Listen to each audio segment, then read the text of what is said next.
మొత్తంగా 4 ఉండాలి belt pieces. ఇట్లానే క్రాస్ గ్రెయిన్ లైన్లో పెట్టి తీస్తారు.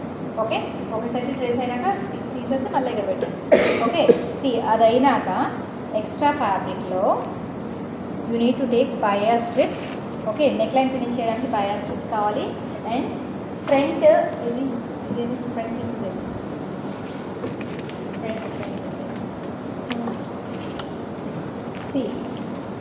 ఫ్రంట్కి you will be attaching placket over here. Okay, so ఇది ఇలా పెట్టుకోండి. ఫస్ట్ పెట్టుకొని ఈ లెంత్ ఎంత ఉంటే దీనికంటే latest for example covers it is 24 కదా, ఒక 2 సెంటీమీటర్స్ ఎక్స్ట్రా తీసుకోండి. 26 అంటే మీ లెంత్ ఎంత ఉంటే అంత, దానికంటే 2 సెంటీమీటర్స్ ఎక్స్ట్రా. విడ్త్ ఒకటి 5 సెంటీమీటర్, ఒకటి 7 సెంటీమీటర్. అదొక పీస్, ఇది ఒక పీస్ కట్ చేయాలి.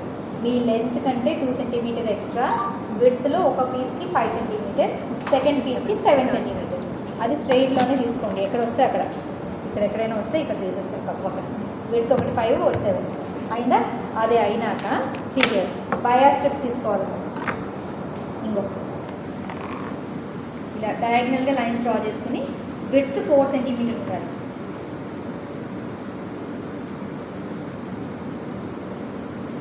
విడ్త్ 4.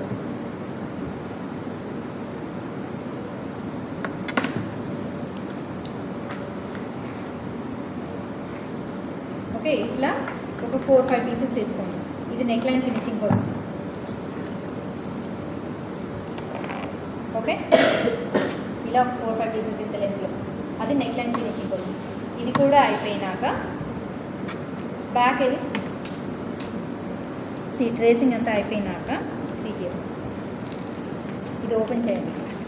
ఓపెన్ చేసి ఈ లెంత్ ఎంత ఉంటే ఆ లెంత్ కంటే కొంచెం ఎక్స్ట్రా, విడ్త్ 4 సెంటీమీటర్. దీనికోసం ఒక స్ట్రైట్ పీస్, ఈ లెంత్ కంటే కొంచెం ఎక్స్ట్రా ఉండాలి, విడ్త్ 4 సెంటీమీటర్. దీనికోసం ఒక పీస్. బయాస్ కాదు ఇది, స్ట్రైట్గానే కట్ చేయాలి. ఎక్కడ ఫ్యాబ్రిక్ మిగిలితే అక్కడ తీసేస్తాం.